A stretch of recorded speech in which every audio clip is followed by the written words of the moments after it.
इगतपुरी नगर परिषद निवडणुकीत उद्धव बाळासाहेब ठाकरे गटाचे अधिकृत उमेदवार बाळू दशरथ कवठे यांनी उमेदवारी अर्ज प्रभाग क्रमांक 2 मध्ये भरल्यानं मोठी चुरस निर्माण झाल्याचं मतदारांमध्ये चर्चेलं जात आहे।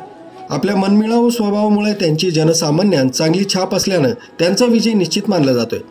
आपल्या उमेदवारीविषयी त्यांनी अधिक माहिती दिली।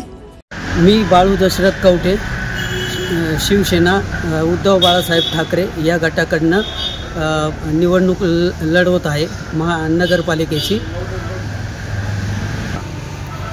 विकासाच्या मुद्द्यावर बोलले गेली 30 वर्षापासून आपल्या इगतपुरीमध्ये कुठलाही विकास झालेला नाही आहे। मी रस्ते बघतो, पाणी नाही।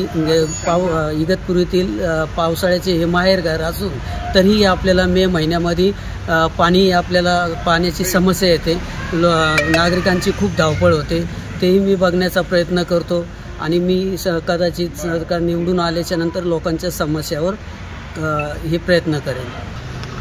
आरोग्यासाठी इथं एखादं मोठं हॉस्पिटल पण नाही आहे, कुठल्याही गोष्टी सुविधा नाही आहे, लोकांची जास्तीत जास्त धावपळ होते।